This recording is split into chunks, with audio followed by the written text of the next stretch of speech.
সবাইকে ফেভারিট ফুডে স্বাগত।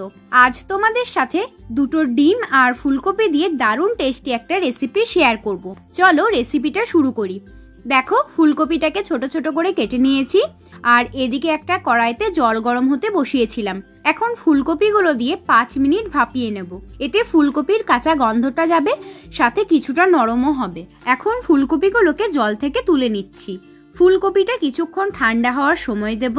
ফুলকপিগুলো এখন ঠান্ডা হয়ে গেছে। একটা গ্রেটার নিয়ে নিয়েছি। এখন গ্রেটারের সাহায্যে সব ফুলকপিগুলোকে গ্রেট করে নিতে হবে। দেখো আমার সব ফুলকপিগুলো গ্রেট করা হয়ে গেছে। এবার একটা বড় পাত্রে গ্রেট করা ফুলকপিগুলো নিয়ে নিচ্ছি। এর মধ্যে বাকি উপকরণগুলো দেব।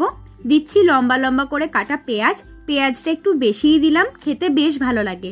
দিচ্ছি ধনেপাতা কুচি, কাঁচা লঙ্কা কুচি, পরিমাণ মতো নুন আর ছোট চামচের 1 চামচ করে ধনে গুঁড়ো, জিরে গুঁড়ো, গরম মশলা গুঁড়ো, চিনি আর দুটো ডিম। এবার সব উপকরণ খুব ভালো করে মিশিয়ে নিচ্ছি। এবার এর মধ্যে 4 চামচ বেসন দিয়ে দিচ্ছি। দেখো বেসনটা কিন্তু 1-2 চামচ কম বেশি হলেও হতে পারে। আমার এখানে 4 চামচ বেসন লেগেছে। মিশ্রণটা ঠিক এই রকম হবে। এর থেকে বেশি গাঢ় হলে তখন পকোড়াগুলো খেতে ভালো লাগবে না, আর পাতলা হলেও খুব তেল খাবে। সাদা তেল গরম হওয়ার জন্য বসিয়ে দিয়েছি।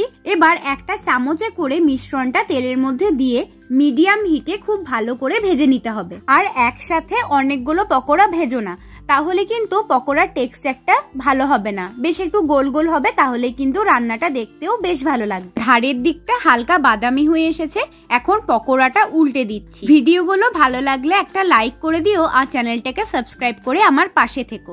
দুপাশে খুব লাল লাল করে ভেজে নিয়ে এখন পকোড়াগুলো তুলে নিচ্ছি। পকোড়াগুলো তুলে নিয়ে বাকি পকোড়াগুলোও ভেজে নিচ্ছি। এই পকোড়াগুলো তোমরা এখন শুধুই খেতে পারো।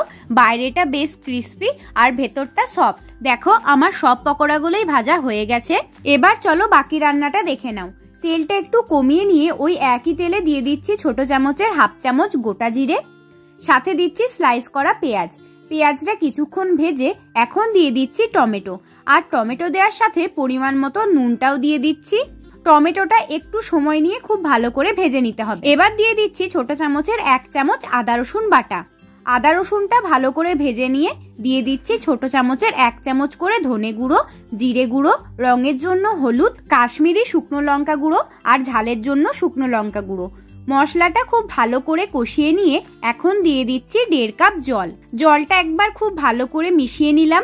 এখন এটাকে 5-6 মিনিট ঢাকা দিয়ে ফুটিয়ে নেব। দেখো 5 মিনিট পর ঢাকাটা খুলছি। এখন দিয়ে দিচ্ছি ছোট চামচের 1 চামচ চিনি।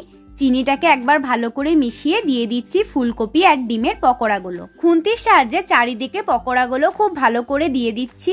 এবার ওপর থেকে একটু ধনেপাতা কুচি দিয়ে আরো 2 মিনিট ঢাকা দিয়ে ফুটিয়ে নেব। এর থেকে বেশি ফোটালে কিন্তু পকোড়াগুলো নরম হয়ে যাবে, তাই 2 মিনিটই ফুটিও। 2 মিনিট হয়ে গেছে। এখন ঢাকাটা খুলছি। এবার সব শেষে দিতে হবে ছোট চামচের 1/2 চামচ গরম মশলা গুঁড়ো। ব্যাস তাহলেই আমাদের রেসিপিটা একদম রেডি। রেসিপিটি তোমাদের কেমন লাগলো আমাকে অবশ্যই জানিও। ভালো লাগলে লাইক করে দিও আর চ্যানেলটাকে সাবস্ক্রাইব করে পাশে থেকো।